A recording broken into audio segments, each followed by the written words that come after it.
On rentre ici avec beaucoup d'espoir et on repart souvent avec ses désillusions. On est venu ici pour vendre notre or et on va rien en tirer. J'ai pas raison? Et toi qui as vendu ton or, vas-y file-moi 1000 $ ou même 500, donne-moi ta monnaie. Tu me dois bien ça. Pas maintenant. Et pleure pas, hein. Non, pas moyen. Pourtant tu sais qui je suis, t'es pas un vrai pote. Je t'ai dit pas maintenant. Tiens, fais-moi un bon prix, mec. L'or est payé au poids. Pour 1 gramme, un mineur peut espérer toucher une trentaine d'euros. La plupart du temps, cet argent durement gagné est aussitôt dépensé dans les bars de Mahdia. Depuis l'arrivée des chercheurs d'or, la prostitution a explosé et avec elle, l'épidémie du sida.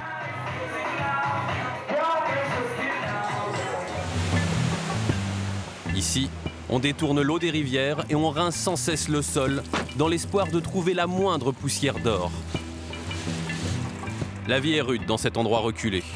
On dort à la dure, sous de simples toiles de tente. Comme beaucoup de Guyaniens, Mustapha, le patron de cette mine, a vécu aux États-Unis. Il y a passé près de 30 ans. Hélas, un revers de fortune l'a forcé à rentrer au pays, tenter sa chance dans les mines d'or. J'ai ma femme et mes 2 filles aux États-Unis. Je rentre tous les 4 ou 5 mois. Ce n'est pas une vie facile, il faut faire des sacrifices. Mais aux États-Unis, tu sais, tu ne vis que pour payer les factures.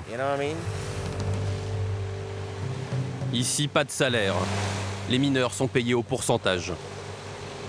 Ils doivent souvent patauger dans l'eau des journées entières avant de trouver quelques grains de poussière d'or.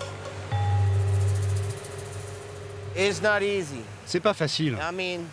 Les gars vont finir de travailler vers 18 h. Après, ils vont se laver dans la rivière. Ensuite, ils dînent et vont se coucher vers 20 h. Demain, ils seront debout dès 3 h du matin pour reprendre le travail. Tous les jours. Et puis, il y a la malaria, le typhus, la dengue. Il faut subir tout ça. Ici, tout le monde a la malaria, y compris moi. Quand tu viens ici, tu finis toujours par l'attraper. À quelques dizaines de kilomètres de la mine de Mustapha, d'autres ont opté pour une technique beaucoup moins fatigante. Dans un méandre de la rivière Potaro, une étrange créature de tôle et de métal rouillé. À bord de cette barge, 5 Brésiliens en quête de fortune. Leur machine infernale aspire sans relâche la vase dans l'espoir de tomber sur un gisement.